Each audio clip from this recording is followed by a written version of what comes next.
Trabajadora petrolera venezolana y también ahondar un poco en la posición de los trabajadores sobre este tema. Bienvenido, buenos días. Bueno, muchas gracias. Un placer estar en Globovisión. Bueno, ciertamente la clase obrera petrolera ha venido creando condiciones favorables para la recuperación productiva del país. A raíz de la intervención del presidente Nicolás Maduro con el decreto de emergencia energética firmado en el 2020 y la creación de los consejos productivos de trabajadoras y trabajadores del sector hidrocarburos, se ha venido recuperando progresivamente la producción.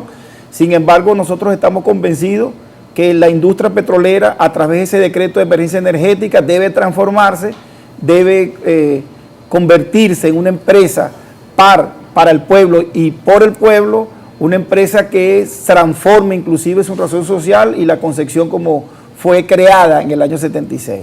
Eso en primer lugar. En segundo lugar, los trabajadores hemos venido alzando nuestra voz en función de la decisión del juez de los Estados Unidos en admitir un recurso que introdujo la empresa Cristalex, una empresa que vale la pena recordar, es una empresa con altísimos pasivos ambientales en la zona sur del estado de Bolívar, a raíz de la mina Las Cristinas, una empresa que no invirtió absolutamente nada en el país, pero que además, ¿verdad?, tuvo contratos leoninos y fraudulentos en su momento. El gobierno nacional, particularmente la comisión Ali Rodríguez Araque, emitió un comunicado rechazando la decisión del juez, y los trabajadores y las trabajadoras petroleras de todo el país le informamos al pueblo que primero apoyamos rotundamente el comunicado y que vamos en todas las áreas petroleras a recoger firmas para respaldar las acciones que dieran lugar y que el gobierno venezolano pudiera emprender en función de defender nuestra industria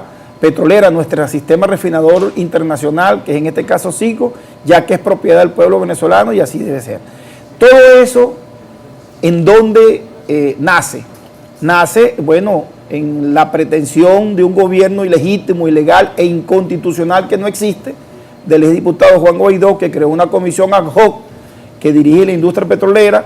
Al frente está el líder del paro y golpe petrolero, Horacio Medina, el cual es prófugo de la justicia venezolana y que ha permitido que, así como nos han robado otros recursos y otras empresas del Estado venezolano, como Monobro en su momento, como el oro, como la condonación de deudas por Petrocaribe en el caso de Paraguay y Uruguay, asimismo están intentando, ¿verdad?, despojarnos de CICO, y eso es algo que el pueblo venezolano en todo su conjunto debe rechazar. Ahora, ¿cómo ven los trabajadores petroleros el acercamiento que ha habido con Estados Unidos por parte del gobierno venezolano?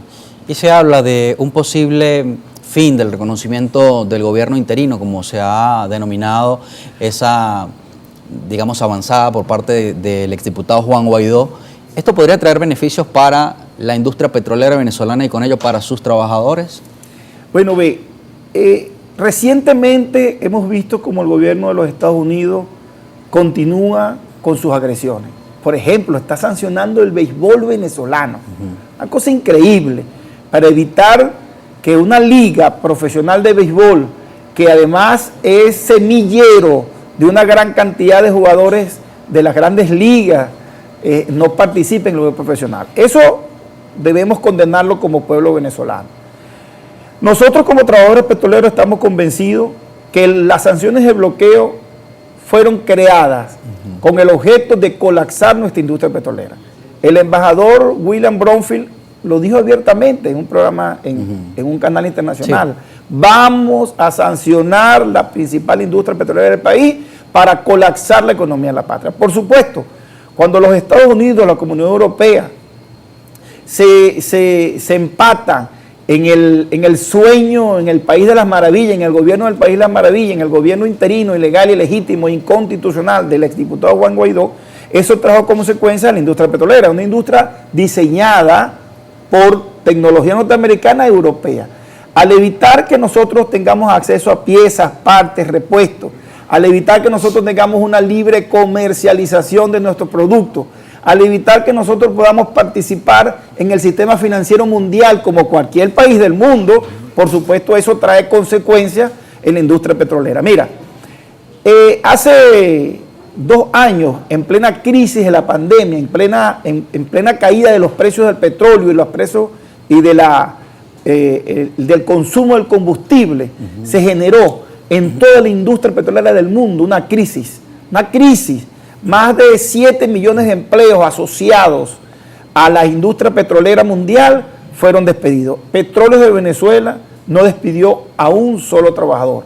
Mantuvo incólume, con resistencia, con fortaleza, esa mano de obra que está allí, que estuvo haciendo el esfuerzo de recuperar en plena pandemia, aún con los precios de barriles en cero. Entonces, para responderte en conclusión, ciertamente, definitivamente, el levantamiento de las sanciones y del bloqueo van a traducirse en bienestar, no solamente para la industria, sino que cuando la industria se recupere va a ser bienestar para el pueblo venezolano.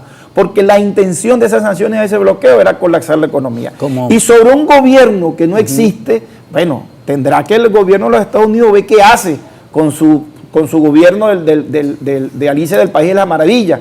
Y ellos decidirán qué van a hacer. Lo que sí bien es cierto es que ese gobierno ilegal, ilegítimo e inconstitucional está plagado de corrupción, de desviaciones, está plagado de toda una cantidad de cosas que el pueblo venezolano debe condenarlo definitivamente. Para ir a la pausa, y tenemos un minuto, quisiera saber cuál, en resumen, y lo podemos ampliar en la próxima parte, cuál es el estado actual de la industria petrolera venezolana y cuál ha sido el papel de sus trabajadores para mantenerla o recuperarla. Bueno, la industria venezolana viene renaciendo como el ave fénix desde la ceniza.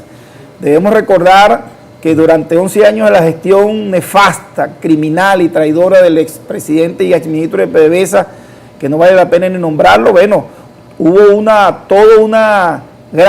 un plan estratégico, un plan sistemático de destrucción de la industria.